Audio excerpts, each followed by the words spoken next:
বৃদ্ধ ভাতা বা বার্ধক্য ভাতার ফর্ম ইতিমধ্যে অনলাইনে প্রকাশিত হয়েছে। এই ফর্মটি আপনাদের নির্ভুলভাবে ফিল আপ করে জনকল্যাণ শিবির যে ক্যাম্প হচ্ছে সেই ক্যাম্পে গিয়ে জমা করতে হবে। ক্যাম্পটি চলবে 15, 16, 17 এই 3 দিন ক্যাম্পটি চলবে। এছাড়াও পরবর্তীকালে ক্যাম্পের ডেট বাড়িয়ে দেওয়া হলে আপনাদের কিন্তু জানানো হবে। তো এখানে প্রথমে দেখতে পাচ্ছেন জয় বাংলা পেনশন স্কিম বলে লেখা রয়েছে। ফর্মে দেখতে পারবে এরকমভাবে স্টার দেওয়া রয়েছে। এই স্টারগুলো অবশ্যই আপনাদের কিন্তু ফিল আপ করতেই হবে। তো এখানে ফর্মের প্রথমে দেখতে পাচ্ছেন self attested passport size photocopy এখানে চাওয়া হয়েছে, অর্থাৎ একটা পাসপোর্ট সাইজের ফটো, সেখানে কিন্তু সেলফ অ্যাটেস্টেড থাকতে হবে। ফর্মের প্রথমে দেখতে পারবে application for please check only one box, অর্থাৎ তপশিলি বন্ধু হয়ে থাকলে অর্থাৎ এসসি হয়ে থাকলে এখানে টিকমার্ক করবে এবং জয় জোহার বা এসটি হয়ে থাকলে এখানে টিকমার্ক করবে। ফর্মের প্রথমে দেখতে পারবে বেনিফিশিয়ারি নেম, অর্থাৎ আবেদনকারীর নাম এখানে দিয়ে দেবে। এরপর দেখো জেন্ডার, অর্থাৎ আবেদনকারীর জেন্ডার, পুরুষ হয়ে থাকলে মেলের এখানে টিকমার্ক করবে এবং মহিলা হয়ে থাকলে ফিমেলের এখানে টিকমার্ক করবে।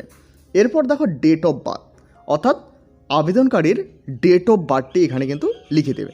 দেখতে পাচ্ছ এখানে প্রথমে দিন, এরপর মাস, এরপর ইয়ারটি কিন্তু লিখে দেবে। এরপর এইজ অ্যাস অন 1/1/2026 অনুসারে ডেট অফ বার্থটি ক্যালকুলেশন করে কত বছর বয়স সেটাও কিন্তু এখানে লিখে দেবে। এরপর দেখো ফাদার্স নেম, অর্থাৎ আবেদনকারীর বাবার নাম এবং আবেদনকারীর মাদার্স নেম, অর্থাৎ মায়ের নাম। এরপর দেখতে পাচ্ছ কাস্ট, অর্থাৎ কোন কাস্ট, এসসি না এসটি যেটা হবে সেখানে কিন্তু টিকমার্ক করে দেবে। এরপর দেখো রিলিজেন, অর্থাৎ আবেদনকারীর ধর্ম কী সেটা কিন্তু এখানে লিখে দেবে। এরপর এখানে দেখতে পারবে মেরিটাল স্ট্যাটাস, প্রথমে এখানে দেখতে পাচ্ছ আনম্যারিড অর্থাৎ অবিবাহিত, এরপর দেখতে পাচ্ছ ম্যারিড অর্থাৎ বিবাহিত, এরপর উইডো অর্থাৎ স্বামী মারা গেছে, এরপর উইডোয়ার অর্থাৎ স্ত্রী মারা গেছে, অর্থাৎ স্বামী মারা গেলে সেক্ষেত্রে এখানে টিকমার্ক করবে এবং স্ত্রী মারা গেলে এখানে টিকমার্ক করবে। এরপর দেখো সেপারেটেড, অর্থাৎ বিচ্ছেদ যদি হয়ে থাকে সেক্ষেত্রে এখানে টিকমার্ক করবে। এরপর দেখো স্পাউস নেম ইফ অ্যাপ্লিকেবল, অর্থাৎ যদি থাকে, মহিলা হয়ে থাকলে সেক্ষেত্রে এখানে স্বামীর নাম এবং পুরুষ হয়ে থাকলে সেক্ষেত্রে স্ত্রীর নাম। এরপর এখানে দেখতে পারবে মান্থলি ফ্যামিলি ইনকাম, অর্থাৎ এখানে অবশ্যই ভালোভাবে বুঝে নেবে, এখানে কিন্তু বলা হয়েছে ফ্যামিলি ইনকাম, তো এখানে লিখে দেবে ফ্যামিলি ইনকাম। এরপর দেখো এখানে লেখা রয়েছে পার্সোনাল আইডেন্টিফিকেশন নাম্বার, তো এখানে প্রথমে দেখতে পাচ্ছ কাস্ট সার্টিফিকেট নং চাওয়া হয়েছে, ডিজিটাল রেশন কার্ড চাওয়া হয়েছে, এরপর আধার নং চাওয়া হয়েছে, এরপর ইপিক বা ভোটার নং এখানে চাওয়া হয়েছে।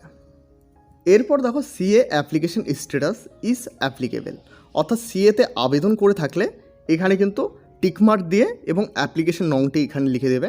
এরপর সার্টিফিকেট পেয়ে থাকলে এখানে টিকমার্ক দিয়ে সার্টিফিকেট নংটি এখানে দিয়ে দেবে।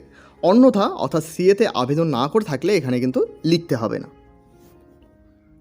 এরপর দেখো ইফ ডিলেড ইন এসআইআর 2026, অর্থাৎ এসআইআর 2026-এ যদি আবেদন করে থাকো সেক্ষেত্রে ইয়েস করবে, অন্যথা এখানে নো করে দেবে। ইয়েস করলে অবশ্যই এখানে কেস নংটি এখানে কিন্তু লিখে দেবে। এরপর প্যান নং, অর্থাৎ প্যান নাম্বার যদি থাকে সেক্ষেত্রে এখানে কিন্তু প্যান কার্ডের নাম্বারটি লিখে দেবে। দেখতে পাচ্ছ এখানে লেখা রয়েছে ইফ অ্যাভেলেবেল, অর্থাৎ যদি থাকে সেক্ষেত্রে কিন্তু লিখে দেবে। এরপর এখানে দেখতে পাচ্ছ কন্ট্যাক্ট ডিটেলস বলে লেখা রয়েছে, প্রথমে এখানে স্টেট অলরেডি এখানে দেওয়া রয়েছে ওয়েস্ট বেঙ্গল, এরপর অ্যাসেম্বলি অর্থাৎ বিধানসভার নাম এখানে লিখে দেবে, এরপর ডিস্ট্রিক্ট পুলিশ স্টেশন অর্থাৎ পুলিশ স্টেশন কোথায় রয়েছে সেটা লিখে দেবে, এরপর ব্লক মিউনিসিপ্যালিটি সেটা কিন্তু লিখে দেবে, যেটা হবে সেটাই লিখে দেবে, এরপর গ্রাম পঞ্চায়েতের নাম বা ওয়ার্ড নং যেটা হবে সেটা কিন্তু লিখে দেবে, এরপর ভিলেজ অর্থাৎ গ্রাম, টাউন, সিটি যেটা হবে অবশ্যই তার নিচে দাগ কিংবা টিকমার্ক দিয়ে সেটা কিন্তু লিখে দেবে। তো ভিলেজ হয়ে থাকলে এখানে কিন্তু ভিলেজের নামটি লিখে দেবে, বা টাউন হয়ে থাকলে সেটা লিখে দেবে, সিটি হয়ে থাকলে সেটা কিন্তু লিখে দেবে। এরপর দেখতে পাচ্ছ হাউস নং যদি থাকে সেক্ষেত্রে লিখে দেবে। এরপর দেখো পোস্ট অফিস এখানে লিখে দেবে। তো এখানে হাউস নংয়ের এখানে দেখতে পাচ্ছ থাকলেও দিবে, না থাকলে কিন্তু দিতে হবে না। এরপর পোস্ট অফিস এখানে দেখতে পাচ্ছ পোস্ট অফিস লিখে দেবে। এরপর পিনকোড অবশ্যই লিখে দেবে। এরপর নাম্বার অফ দ্য ইয়ার্স, অর্থাৎ কত বছর ধরে ওয়েস্ট বেঙ্গলে বসবাস করতেছো সেক্ষেত্রে এখানে ইয়ারটি লিখে দেবে। এরপর mobile number, email ID if available, অর্থাৎ যদি ইমেল আইডি থাকে সেক্ষেত্রে ইমেল আইডিটি লিখে দেবে। এরপর দেখো ব্যাঙ্ক ডিটেলস, প্রথমে এখানে ব্যাংকের নাম চাওয়া হয়েছে, ব্যাঙ্ক ব্রাঞ্চ নেম চাওয়া হয়েছে, ব্যাঙ্ক অ্যাকাউন্ট নং চাওয়া হয়েছে, অর্থাৎ প্রথমে ব্যাংকের নেম, ব্যাংক কোন ব্রাঞ্চ সেটা লিখে দেবে। এরপর দেখো ব্যাঙ্ক অ্যাকাউন্ট নং, এটা কিন্তু ব্যাংকের বইয়ে আপনারা কিন্তু সমস্ত কিছু পেয়ে যাবে। এরপর আইএফসি কোড, এটা কিন্তু লিখে দেবে। এখানে দেখতে পারবে স্টার মার্ক দিয়ে বলা হয়েছে Aadhaar linkage bank account for DBT credit, অর্থাৎ অবশ্যই ব্যাঙ্ক অ্যাকাউন্টে যে ব্যাঙ্ক অ্যাকাউন্ট দিচ্ছ এবং বেনিফিশিয়ারি যে আবেদন করতেছে তার ডিবিটি লিঙ্ক থাকতে হবে, অর্থাৎ আধার কার্ডের সঙ্গে ব্যাঙ্ক অ্যাকাউন্ট ডিবিটি লিঙ্ক থাকতে হবে। এরপর দেখো যে সমস্ত ডকুমেন্ট চাওয়া হয়েছে অবশ্যই সেলফ অ্যাটেস্টেড করে সেই ডকুমেন্টগুলো জমা করতে হবে। যেগুলো ডকুমেন্ট থাকবে অবশ্যই চেকবক্সের এখানে টিকমার্ক করে দেবে। তো এখানে প্রথমে চাওয়া হয়েছে পাসপোর্ট ফটোকপি, এরপর caste certificate, digital ration card, Aadhaar card, voter card, এসব কিন্তু চাওয়া হয়েছে। এরপর দেখো রেসিডেন্টাল সার্টিফিকেট, এরপর দেখতে পাচ্ছ ইনকাম সার্টিফিকেট, ব্যাংকের পাসবুক, অন্য কিছু থাকলে সেটাও কিন্তু এখানে দিতে পারো। এরপর দেখতে পাচ্ছ if the event of my death I hereby nominee, এখানে কিন্তু নমিনির নেম দিয়ে দেবে, অর্থাৎ নমিনি হিসেবে কাকে রাখতে চান এবং তার সঙ্গে রিলেশনশিপ কী সেটাও কিন্তু এখানে লিখে দেবে। এরপর দেখো I am receive following pension central government এবং স্টেট গভর্নমেন্ট, অর্থাৎ রাজ্য সরকার এবং কেন্দ্র সরকার থেকে কোনো রকম পেনশন পেলে এখানে কিন্তু টিকমার্ক দিয়ে দেবে। দেখতে পাচ্ছ এখানে অনেকগুলো পেনশন রয়েছে, তো কোনো পেনশন পেয়ে থাকলে সেখানে কিন্তু টিকমার্ক করে দেবে। তো এখানে দেখতে পাচ্ছ অনেকগুলো পেনশন কিন্তু এখানে উল্লেখ করা রয়েছে।